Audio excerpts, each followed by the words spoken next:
Hello there. I'm in my next video now. Okay, it was Portia's testimony, right? Please go check out the previous parts if you're gonna gauge your bearings. Portia's story about this girl basically put the pieces of the puzzle together on my behalf, where I realized how it is that infiltrator from the US was able to come into my space. I was not masturbating before he came into my space. I masturbated 1 or 2 times when he was in my space because he brittled me with lust. But how he was able to worm his way in was during that time when I was busy compromising, making like a stripper up and down a pole. I was dancing in a very sensual way. There was an area of mine that was compromised. And so he was able to successfully compromise many other areas of me. It's the only reason he was able to come in. And Portia's witness testimony confirmed that to me, right? So once then I repented. Do you understand? Yo, Batong, this guy got exposed. It's like one secret after the other came out, and the Lord even told me that this guy roofied me.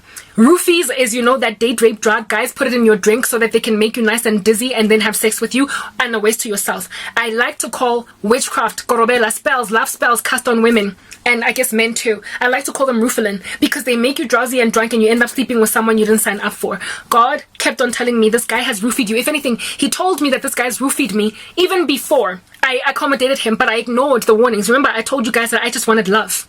The Lord then came back again and told me, he roofied you, he roofied you, he roofied you. That's why you ended up with feelings for him. And then I later also came to learn that he put on himself a veil of Christianity when he wasn't truly saved. Hi guys, how's it? Okay, so as you can hear, even my voice is a little bit offish. So I ran out of space, and so I just decided to go and take a shower because it was already late at night and I didn't want to disturb the people in the house, and so now I've all changed.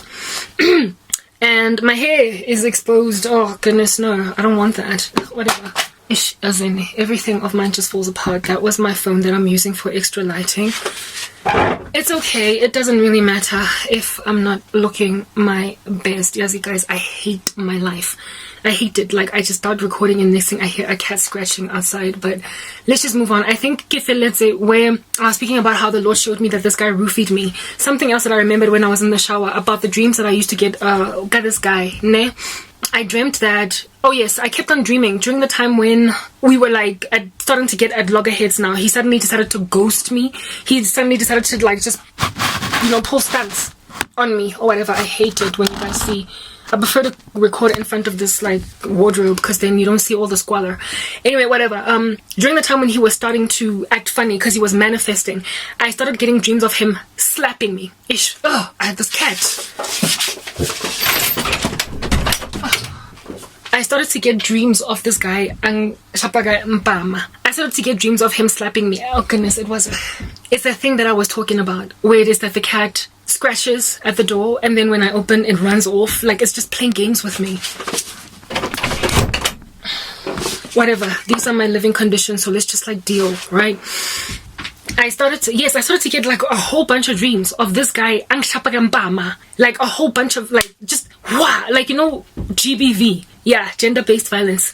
I started to get dreams where he was slapping me, and I couldn't understand what God was showing me because at that stage it was yet to be revealed about him that he was involved in dark arts, like satanic activity, because you know, it only took me repenting and me praying and fasting like a whole bunch and overnight praying for me to sort of kind of lift the veil of his sorcery to see what was going on. So I had not yet seen entirely the scorpions, the snakes, the snake in his room, the big chunky fat one, the voodoo that he was practicing. But God definitely told me he was roofing me, and I kept on getting dreams where he was slapping me, like, you know, the way that men gender-based violence women. Anyway, yeah. So that was like one of the things that just kind of like hit me in a very sort of kind of strange direction. Essentially, this guy, ne, was able to infiltrate my life because of compromise, and his whole modus operandi was to come in and just take some unbridled woman and, you know, some exotic beauty from Africa and run away with her. He wanted to escape his disrespected life in the US because he had messed up, like ona sense. in the US, ka family, like he was being disrespected by women. Now he was struggling financially because of his situation, having come out of prison, and he has to start from scratch. He didn't have his own proper house. He was living in some house where he was sharing with, like, yeah, whatever. So this was this guy's situation. Like, I'm poverty stricken as it stands, and I was happy, like, literally I was about to let some other poverty stricken person come in. Like, what kind of a life was I gonna have? Anyway, whatever. But I told myself that that's the way that worldly people think. Hey, worldly people are the ones that, like, turn a guy away because he doesn't have money for now. You know, when you are like, I can see potential, I can fix it. Guys, women, you will get hurt. Do you understand? This man wanted to not only slip into my lifestyle, into my situation, take me by force, and whatnot, but there's something else that I only found out, like, perhaps 2 weeks ago. There is this channel on YouTube that I follow. It's I keep forgetting their name, something an Ali or whatever, right? It is a chick from Kenya and a man from the United States, right? A white man and a black woman. They basically met with online dating, and the chick moved over to the United States, right? And they're now married happily.